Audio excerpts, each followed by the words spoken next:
distribution. I've listened to Ray. We're trying to work out how to do these blends. And what I want to show you this afternoon, I have a little short, not official video. It's something that my wife and I put together. We're going to show that to you after a bit. But I want to show you some of the covers that we're planting into. We talked a little about aerial seedings. How can we do a better job? How can we guarantee that we have this 4 to 6 week window? Well, my answer is, and my answer at home is, 10% or 15% of my corn, we moved the day length up. You know, that gives me a little bit of time. So the corn's ripened in probably 2 weeks earlier, or the beans are 2 weeks earlier ripening. It lets me get my combine set, lets me get my dryer running good, you know. And we can plant 10 days earlier than normal rather than using the same day length corn and not sacrificing the yield. There's as good a yielding corn at 106 or 105 day as there is at 113. You know, there's a lot of research out there now showing us that this corn will yield. Don't matter what company you go with, they got corn that yields at 106 that compares to 115 or 112 day corn. You know, shorten up the day length will help. That way we get a little longer growing season. I think aerial seeding will work. I am really hoping and knowing that high boy seeders are going to work, and I think that's the wave of the future for corn and bean producers to look at. It may not be a piece of equipment you want to own, you know, but if you're able to trust 3 other farmers that's your neighbors and have fun with them, do it on the shares. Buy 25% of it. Put some young buck in there that likes to run the computers and everything and let him do his thing, you know. If you're 70 years old and you like to run computers, set in it. I don't care, you know. Just get it done. This is rye, 20 pound the acre, aerial seeded, way too much cover. I think we're backing down our annual ryegrass to about 12 to 14 pounds out of an airplane. Because we are not killing it till the day before or the day after planting. If you're in Indiana, Illinois, they are killing their annual ryegrass the first week in April. It's 4 inches tall, it kills easy, it's not a problem. They also have different soil types. They also have tile drainage. Maybe that's the right thing to do. But to me, I'm losing 25 days of good sunlight that I can capture with my cover crop. I don't want it dead, personally. These are results. This is Ethiopian cabbage. This is a brassica. I like this plant immensely. It has a taproot, normally 8 to 20 inches long. It stands up all winter. It doesn't make a cabbage head. The leaves are very bitter, you know. But it does a lot of things for our soils. This is our peas and radishes again. Here they are. There's what's left of our winter covers that we were using before we plant. This is pearl millet.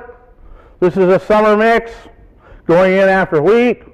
I think it can go in to standing corn with a high boy seeder. It's not going to go in with an airplane. The reason is we got 10 different size seeds. The smaller seeds are going to go to the outside of the pattern. The larger seeds are going to fall down between these wheels.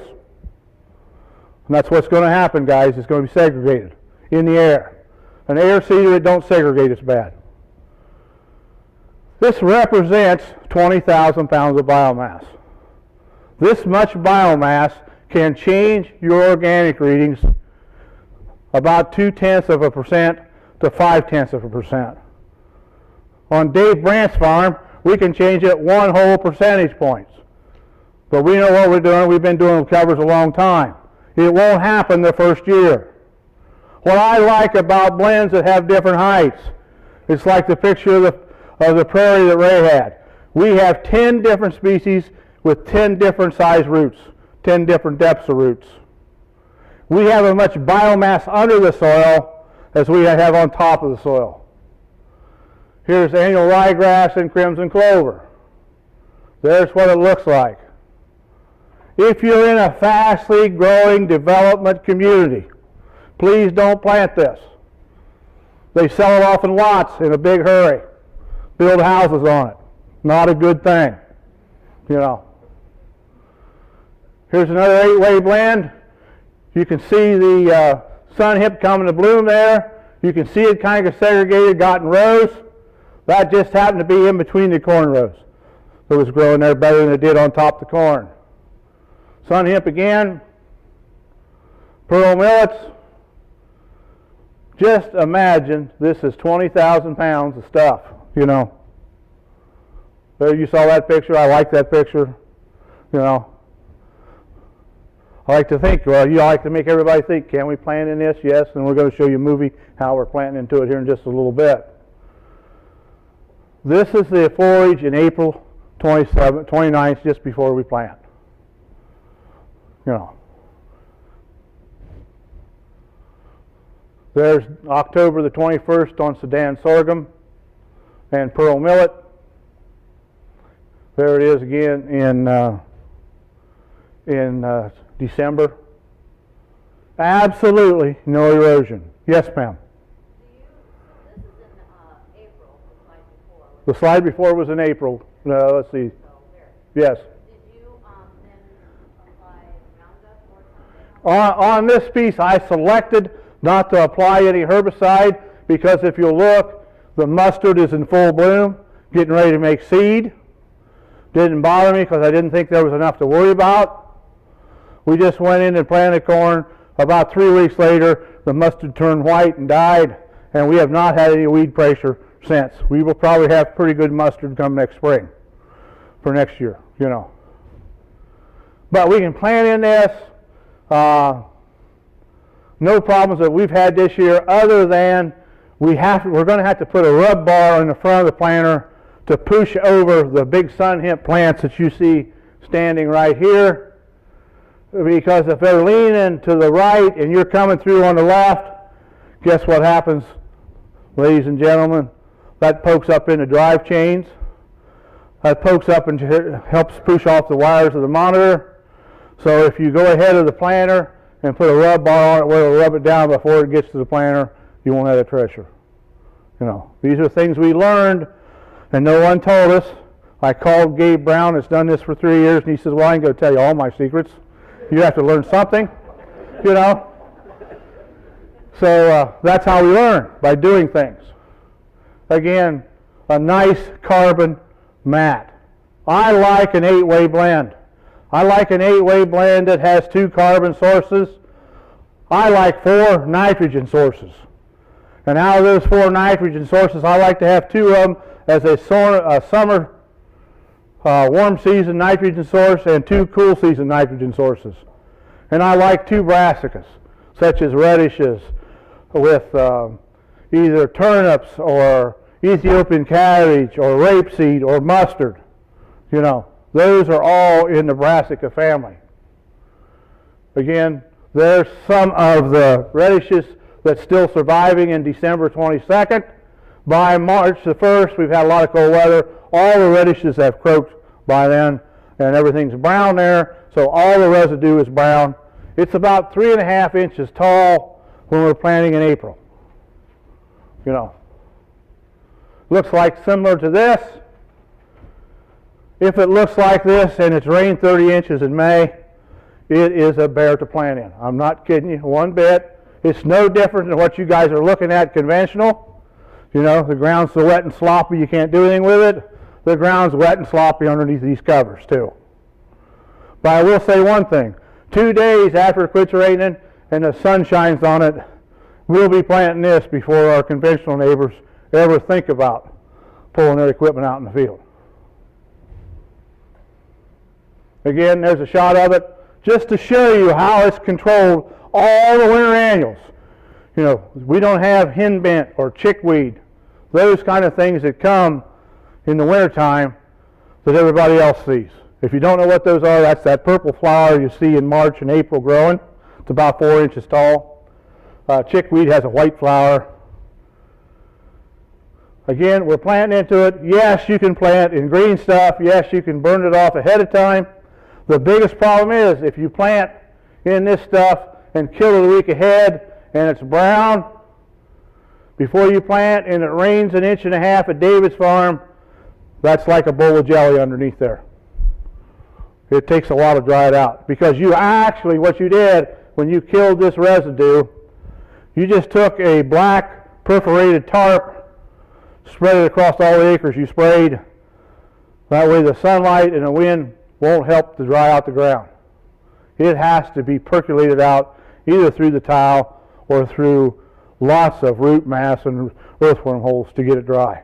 That's why we're not killing till we just plant, you know. And those are management decisions. By not doing tillage, you have time to think about things, you know. Lots of time, you know.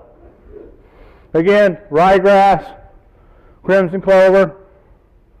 The neat thing about it is, don't take much horsepower. You don't see a lot of dust on the tractor. You don't have a lot of dust on the planter. Air cleaners don't need to be changed very often. Those kind of things.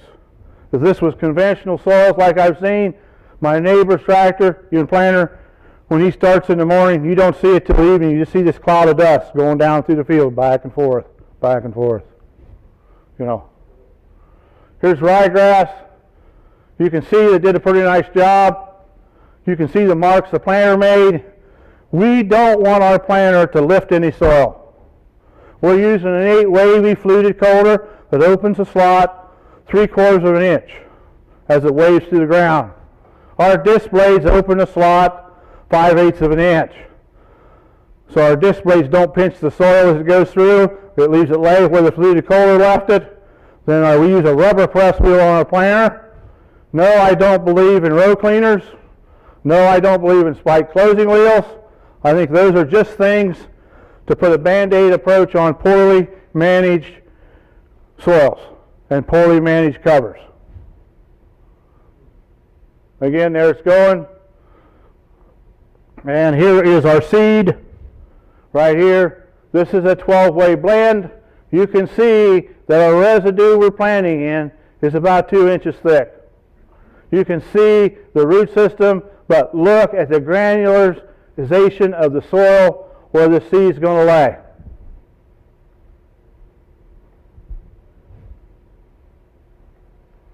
Just some more shots of how, with the duals, that our planter actually lays down the cover crop and really easy to control as you're spraying. This is corn in a pea and reddish field on May the 26th. Whoops.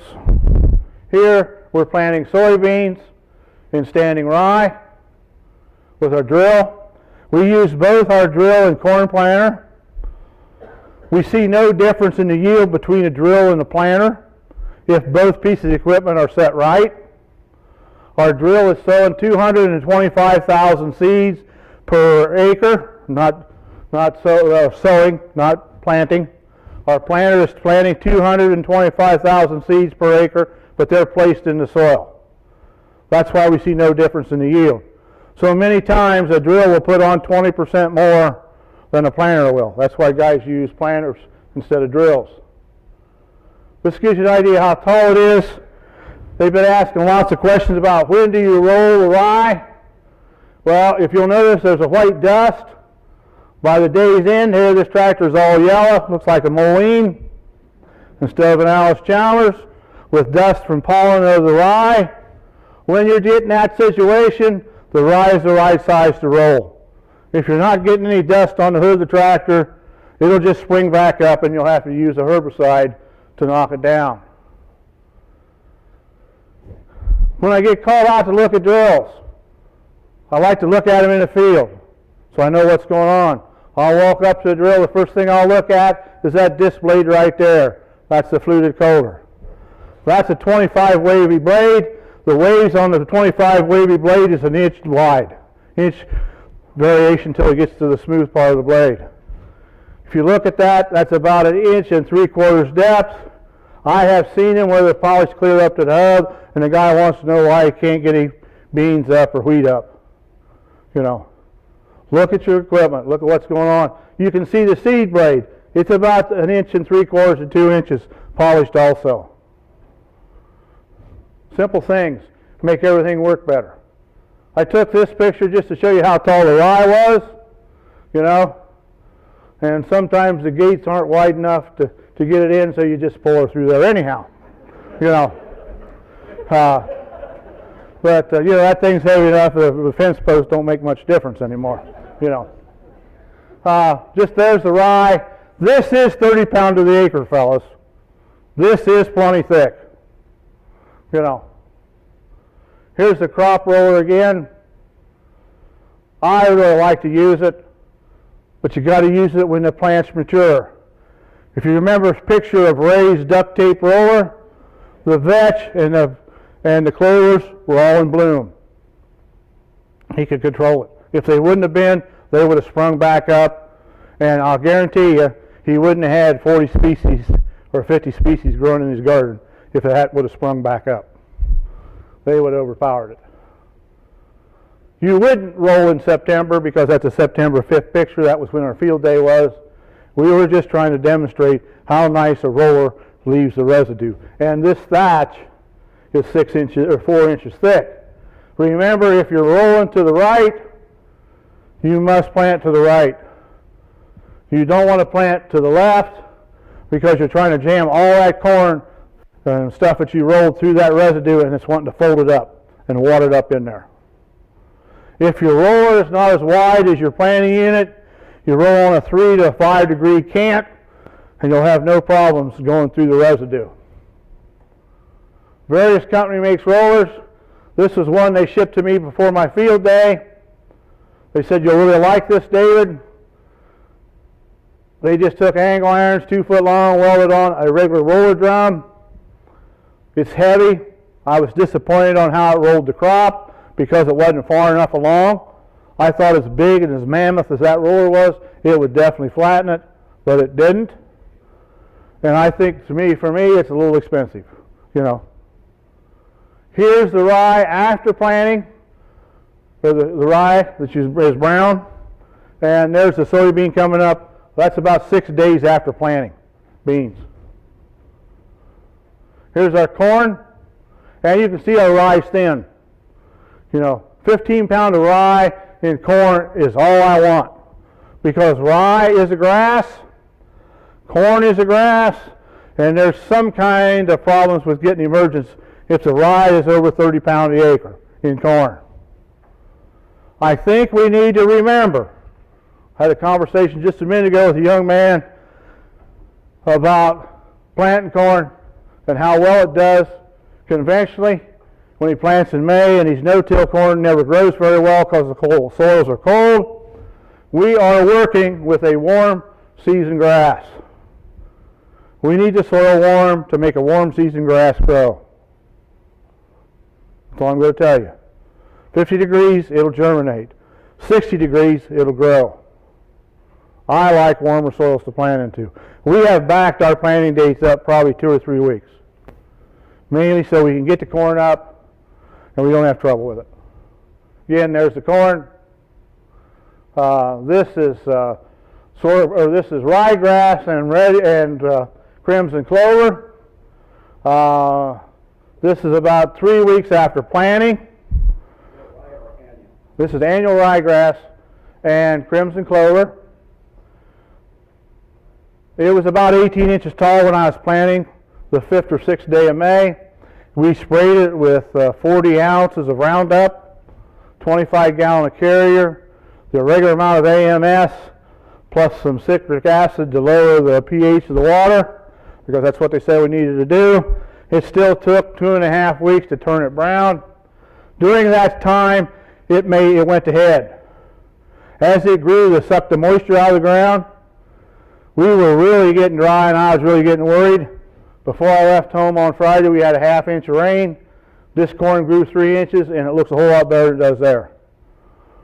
So yes, even experienced no-tiller worries about his corn in some of these covers, you know. This is our first no-till field of This is a new rented farm. We no-tilled some stuff in there this fall, and this is this spring, and this is what Ray calls fungi. I used to call them roots. I just thought they were white roots. I still call them white roots, but that's Ray said that's what we need, and that's how active we can make soil in a short period of time. There's our rye. There's the beans again. Just wanted to show you the rye don't have to fall down to make the beans grow, you know. I'm hoping these beans will make 70 bushel beans. You know, here's corn with lots of residue. This is 22,000 pounds of residue we planted into. Again, another shot of it. Don't mean to bore you with all the pictures, but I thought they were good to see. There's our cornfield, just so you can see that it's coming right along. And these are the turn rows, or the headland rows, and it's still growing, you know. And one of the last pictures, this is we have some soil that we do not get covered. We just wear out in the fall, or we just say the heck with it. This is about a 40-acre bean field. It's been no-tilled 5 years. I threw this picture in here just to show you how dry and hungry my soil was getting without a cover. We will dig more diligently next year, and we will have 100% of our ground covered for this next year. Spike closing wheels, I really don't think you need them. We put them on this planter for a fella because he read on the internet or Facebook, so-called expert says everybody needs spike closing wheels. He guaranteed him another 12 bushel of corn. I said, you get that in writing? He said, no. You know. So I put them on. I adjusted them. You know. He also come to me. He was an old guy. He dropped this planter off and went to Florida. He said, fix it. We had $9,000 in parts for that planter. It was a 6-row planter with 5 splitters. After we put the spike closing wheels on, he come picked it up a week ago. He brought this list of stuff he read on the internet, and he says, David, before I take it home, you're going to pull it. We're going to put 2 befores underneath the gauge wheels, make sure the disc is 1.5 inches deep. I says, I'm not taking my time to do that. You do that when you go home. I says, we'll hook it on the tractor, took it out in the field. We set it like I set my own planter. We pulled it. The seed was 1.5 inches deep, just where we wanted it. He said, I guess I don't need no 2 befores. You know what's going on? He called me on the way out here, said he was done planting. It was the nicest planter he'd ever used to get his job done. Again, there's the nutrients. Again, the test, yields, the corn. And that is how we get along with our covers. About 45% of our acres, we use no fertilizer or no herbicides. The reason that is because it's been in no-till more than 7 years.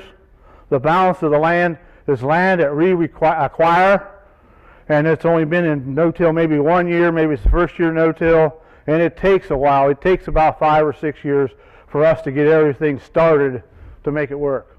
You know, go ahead, Ray, we can talk as this thing's playing. Turn down the volume. There we go.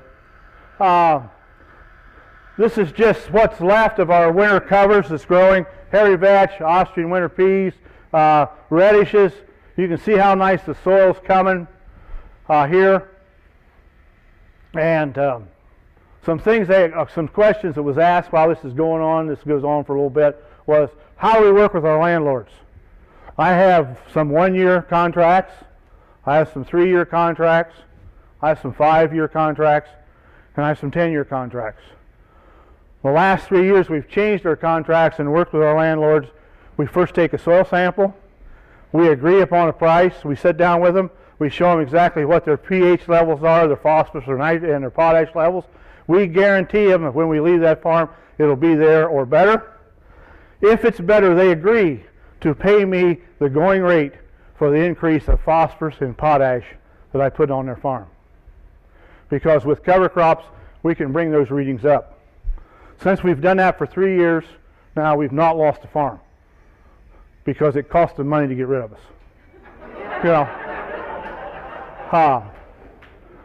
because we have fellas driving 40, 50 miles away, And we had it this spring. We had 2 young boys that were about 30 years old. Evidently, they know a lot more about marketing than I do. They were driving around offering $300, $350 an acre for ground that won't produce 120 bushel corn. You know. And our landlords are just like everybody else. They want the most money, so that you have conferences with them and you talk to them and you tell them the benefits about what you're doing. Because when these boys show up, they got quad track internationals. They got rippers that run 42 inches deep in the soil. They ripper 3 years running. The 3rd year, their corn yields go down. They don't pay the rent the 3rd year, and they leave. That's their policy. 3 years on the farm, and they're gone. You know. So we talk about what's going on. Here you can see the planter working. You can see there's no soil being moved by the planter. You can see the markers making a little mark. We don't need a ditch to follow in the field. We just need that marker to penetrate and remove the residue so we can see where it come back to. That's why we don't like to run around in the field with any piece of equipment other than the planter beforehand. This is our 12-way species cover. Yes, it's kind of ugly, but man, is it a lot of fun. You know. You never have to fight the mud. You don't have to fight insects. You'll see a little fertilizer in the tanks. We're not using fertilizer in this field. We just shut them off. Like I said, we have like 23 landowners, less than 5 acres. Some of those farms we put fertilizer on, so we just have to carry it with us and do what we want to do. If you'll notice, the planter's running smoothly. The parallel linkage is about level. The field's not really that rough, you know. And we plant at an average speed of about 4.8 to 5.2. That's as fast as we plant with the planter and as fast as we plant with our drill.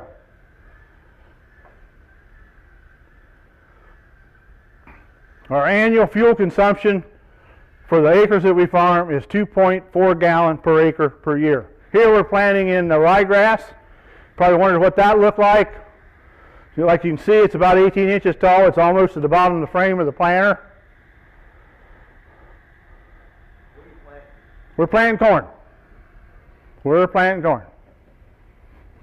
Kind of hard to imagine you can plant corn when it's not brown or black, you know. But it works.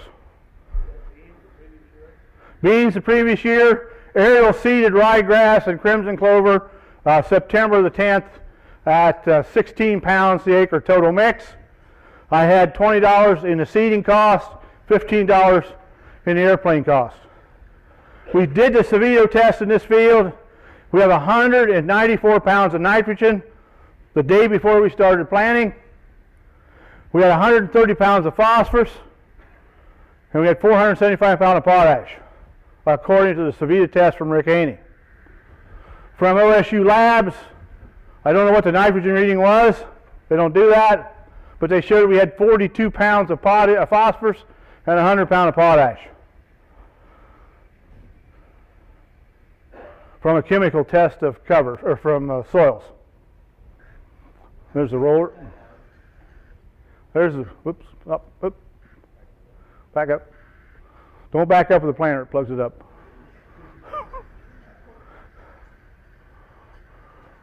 Did you find the roller? Yes, we burnt this down, yes. Yeah. We try to do it the same day. You know, if you're doing this for crop insurance, you always do it the day before you plant. You know, that's always the answer. I kill my cover the day before you plant. You know, I mean, if I had crop insurance, that's what I'd tell them. This is the roller. You can see, I really thought it would flatten it down, but you can see it's just springing back up. That's because the lignin in the plant, or the cells in the plant, were still firm.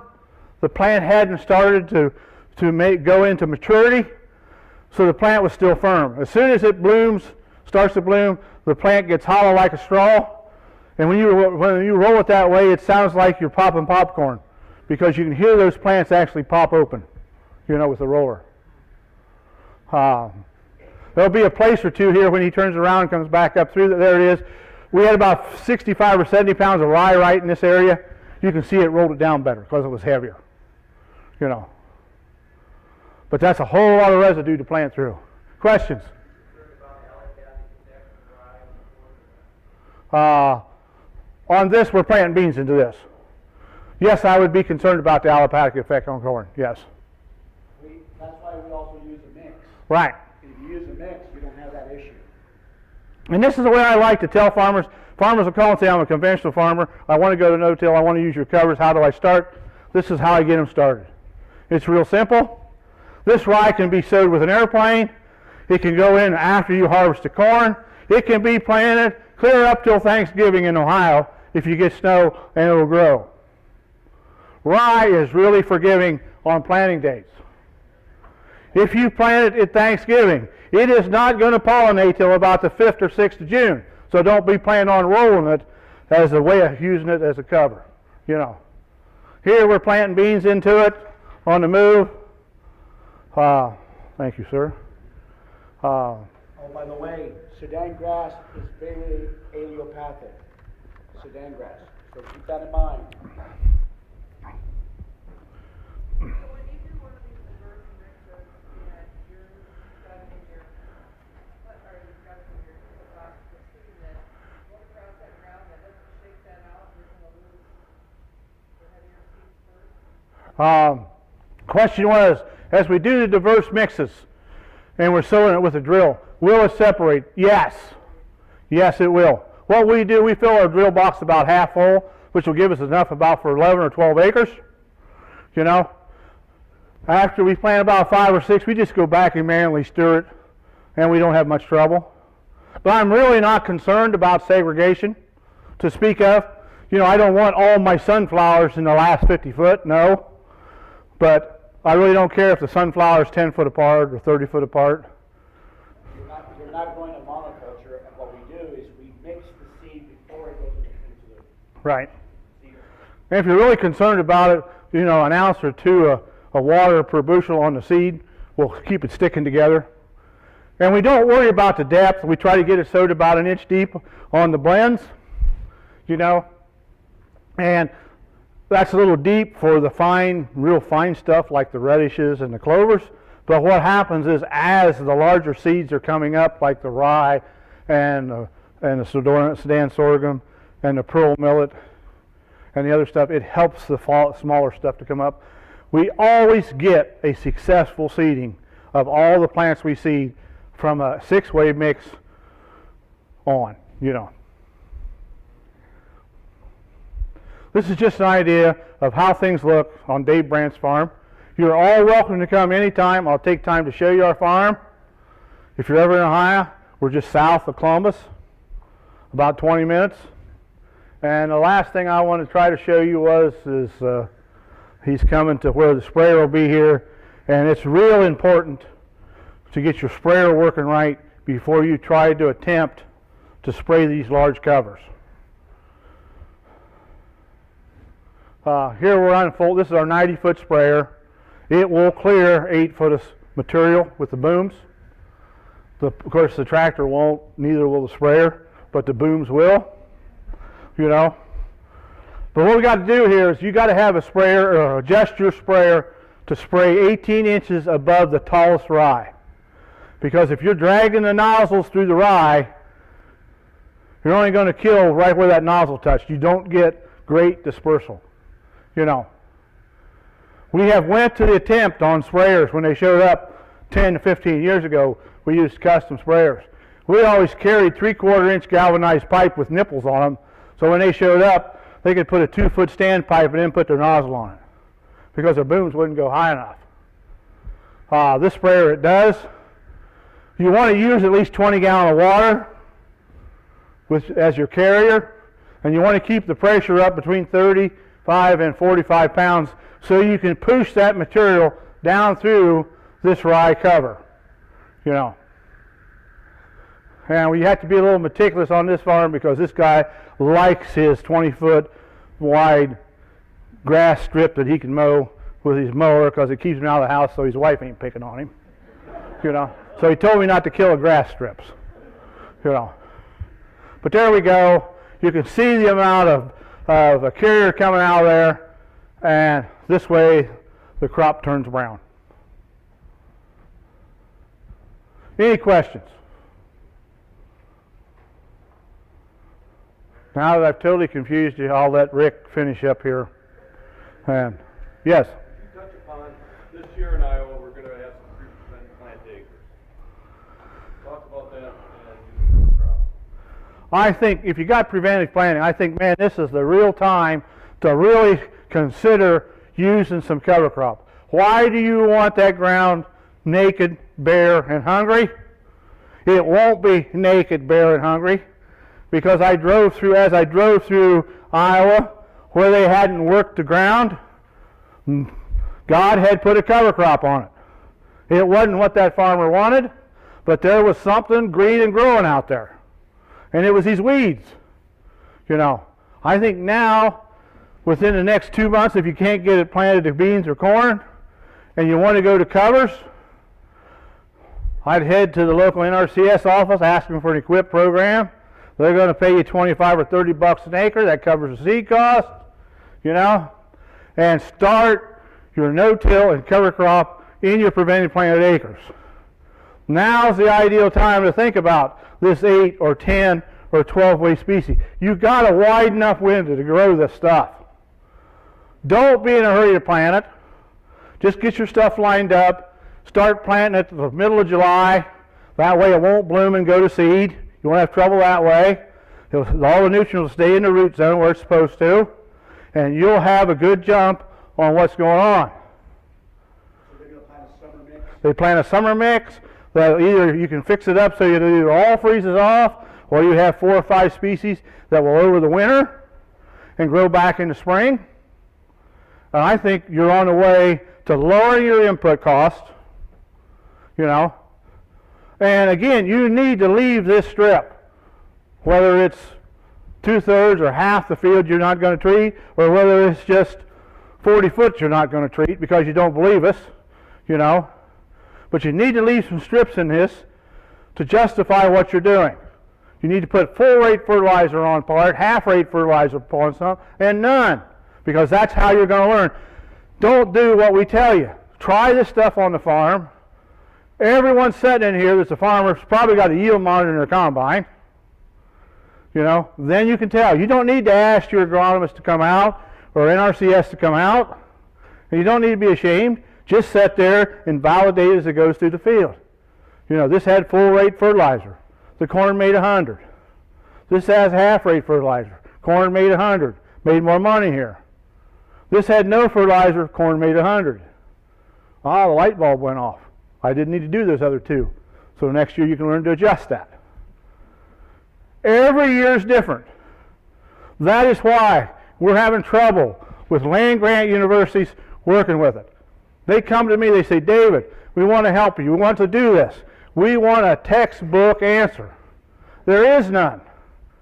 Just like this year. This is not a textbook year for Iowa. Everybody's got wet fields. You know, every year's different. I can't remember when I've had a normal year. You know? 2 years ago, we didn't get anything planted either.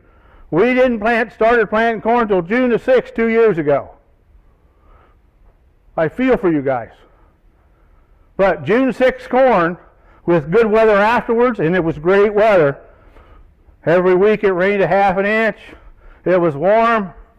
We planted corn June the 5th, June the 6th, June the 9th and 10th, it was up. Couldn't believe corn could come up in 2 days. It kept growing, 226 bushel corn. You know, maybe we're forcing the envelope too soon if we're trying to plant corn in April, first 2 weeks in May. Thank you very much.